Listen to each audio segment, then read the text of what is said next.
تو ضرور سوچیں ابھی اس قابل نہیں سنبھال سکتے، ابھی اہل نہیں، پورے یرد مانگی جا سکتے، اور بس علیک البلا، اور تجھ تک پہنچائیں بھی۔ بعض اوقات کسی کو اپنی مصیبت بتائے وہ الٹا ہنس، کوئی برا بلا کہنے، کوئی ترس کھانے لگتا ہے، کوئی جو بندے کو نہ شرمندہ کر، نہ اس پہ ہنس، نہ اس کو رسوا کر، نہ اسے نگاہوں میں حقیر اور ذلیل، جو بھی دکھ جو تکلیف تک پہنچا تیرے حوالے، تو ہی جو چاہے ان کے ساتھ، اور تجھ سے تو خیر ہی خیر کی، ولا قوت، کوئی بھی مدد اللہ ہی، جو ہونا ہے اسی کے عزت، اسی کی توفیق، اسی کی مدد سے، اتنا خالص یہ عقیدہ ہو فائدہ۔ اب اس جذبے کے ساتھ اللہم انا نسألک من خیر ما سألک منہ نبیک محمد صلی اللہ علیہ وسلم ونعوذ بک شر ما استعاذ منہ نبیک محمد صلی اللہ علیہ وسلم وانت المستعان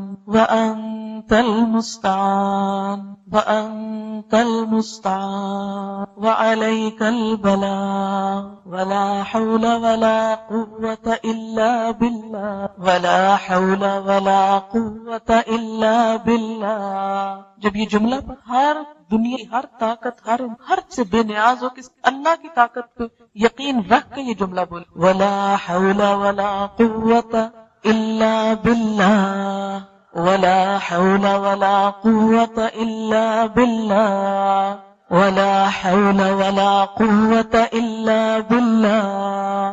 رب اعنی، اے میرے رب میری مدد فرما، ولا تعن علی، اور میرے خلاف میرے دشمنوں کی، وانصرنی، اور مجھے غلبہ دے، ولا تنصر علی، کسی کو مجھ پہ غلبہ نہ دے، وامکر لی، اور میرے لیے تدبیر، ولا تمکر علی، میرے خلاف نہ تدبیر، واہدنی، اور مجھے ہدایت، ویسر الہدی الی، اور ہدایت کو میرے لیے، ہدایت کرنا میرے لیے، ونس، اور میری مدد کر، علی من بغى علی، اس شخص کے خلاف جو مجھ پہ زیادتی، تو میری، میں تجھ کو پکڑتی ہوں تو بدلا، رب جعل، اے میرے رب بنا دے مجھ لکا اپنے لیے بہت زیادہ شکر کرنے، لکا ذکارا، اپنا بہت زیادہ ذکر کر، ذکار مبالغہ کسی، یا اللہ سب سے زیادہ ذکر کر، لکا رہابن، بہت زیادہ تجھ سے ڈرنے والا، لکا متوا، بہت زیادہ تیری اطاعت کرنے والا، الیک مخ، تیری واہن آہیں بھرنے، منیبا، رجوع کرنے والا، بتقبل توبتی، اے میرے رب میری توبہ قبول کر لے، واغسل حوبتی، اور میرا گناہ دھو ڈال، واجب دعوتی،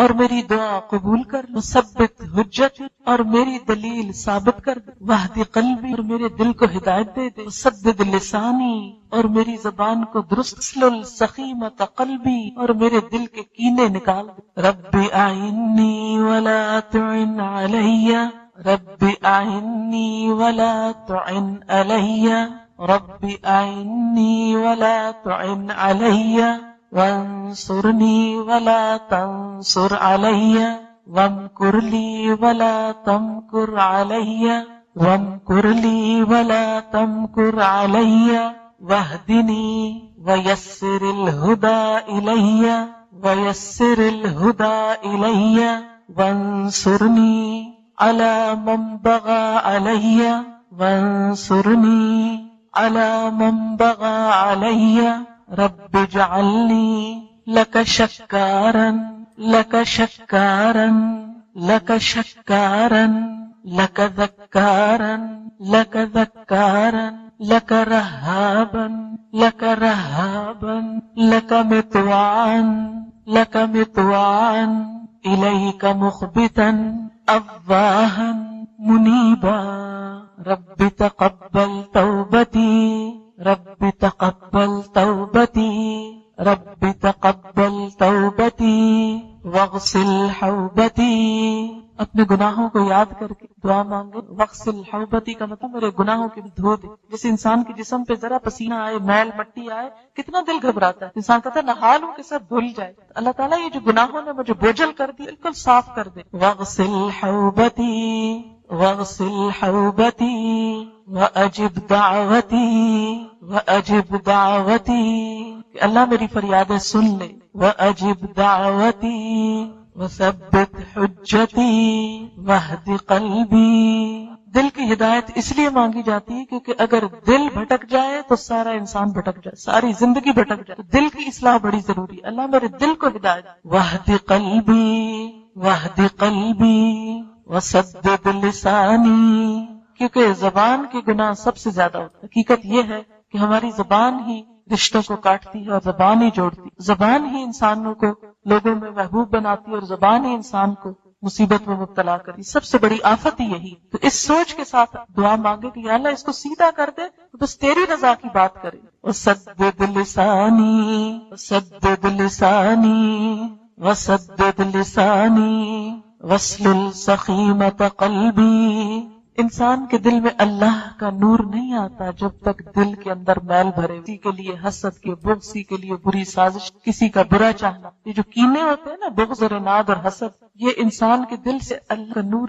ختم کر دیتے۔ یا اللہ یہ سارا میل کچیل دھو دے تاکہ میرے دل میں تیری محبت آ جائے۔ واسلل سخیمۃ قلبی واسلل سخیمۃ قلبی رب اعنی ولا تعن علی وانصرنی ولا تنصر علی وامکر لی ولا تمکر علی واہدنی ویسر الہدی الی وانصرنی علی من بغی علی۔ جن لوگوں کو یہ جملہ مشکل لگے نا، جو نئے پڑھ رہے ہیں آج پہلی دفعہ، وہ بے شک صرف آمین کہہ دیں اور جو پڑھ سکے وہ دہرا لیں۔ اور دوسری بات یہ کہ سہولت ہوتی ہے، چھوٹی کتاب کی طرح کی ہے، کارڈ یا اپنے بیگ میں ہر وقت، جیسے یہ کتاب ہے قرآنی اور مسنون ہے، اس میں ساری قرآنی دعائیں، یہ ساری ایک طرف عربی لکھی ہوئی، ایک طرف اردو لکھی۔ اگر یہ کتاب آپ کے پاس ہو، تہجد کے وقت بیٹھ کے ساری پڑھ لیں، افطاری کے وقت پڑھ لیں، عمرے پہ جائیں پڑھ لیں، اور یہ آہستہ آہستہ یاد بھی ہوتی جاتی ہے۔ اگر عربی نہیں بھی آتی تو اردو میں یہ ساری دعائیں مانگ لیں جو حضور صلی اللہ علیہ وسلم نے مانگی، اور اس سے یاد بھی کرتے ہیں۔ بجعلنی لک شکارا لک ذکارا لک رہابا لک مطواعا الیک مخبتا اواہا منیبا رب تقبل توبتی واغسل حوبتی واجب دعوتی وثبت حجتی واہد قلبی وسدد لسانی واسلل سخیمۃ قلبی۔ کم جی میں اردو میں تھوڑی دعا کروں گی۔ سبحان اللہ والحمد للہ ولا الہ الا اللہ واللہ اکبر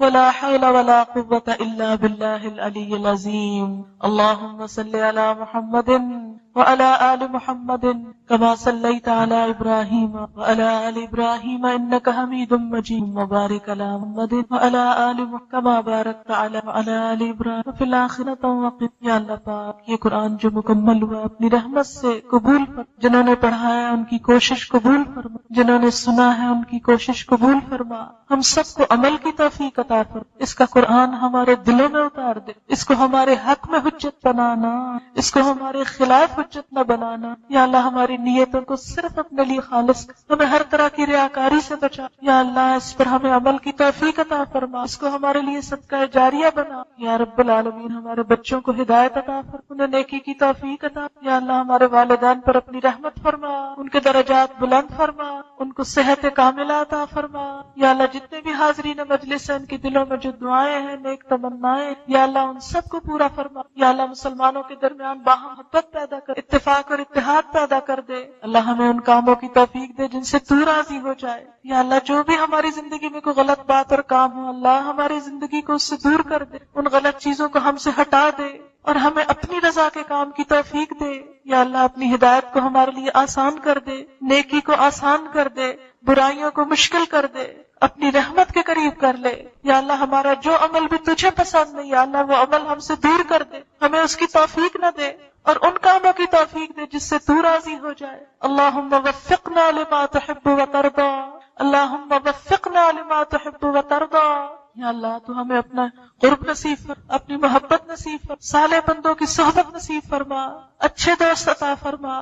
یا رب العالمین تو ہماری اولاد کو ہمارے لیے صدقہ جاریہ بنا۔ یا اللہ ہمارے بچوں کو نیک بنا، انہیں دنیا اور آخرت کی کامیابی عطا فرما۔ یا اللہ ہمارے اولاد کو ہماری آنکھوں کی ٹھنڈک بنا، ہمارے شوہروں کو ہماری آنکھوں کی ٹھنڈک بنا، ہمارے گھروں کی تکلیفیں، دکھ، پریشانیاں دور فرما۔ یا اللہ بیماریاں دور فرما۔ یا اللہ جو اپنے بچوں کے لیے پریشان ہے، رشتوں کے لیے ان کی پریشانیاں دور فرما۔ یا رب العالمین جو مالی پریشانیوں میں مبتلا ان کی پریشانی دور کر دے، مقروض لوگوں کی مدد فرما۔ یا رب العالمین جو رزق حلال کے لیے کوشاں ہیں ان کی مدد فرما، پاک حلال وافر رزق عطا فرما یا رب العالمین، تو ہم سب کی مدد فرما یا اللہ۔ اس قرآن کی روشنی گھر گھر میں پھیل جائے، دنیا کے گوشے گوشے میں پھیل جائے۔ جو لوگ بھی اس کام کے لیے کوشش کر رہے ہیں ان سب کی کوششوں کو برکت عطا فرما، سب کی محنتوں کو قبول فرما یا اللہ۔ مسلمانوں کو ایک کر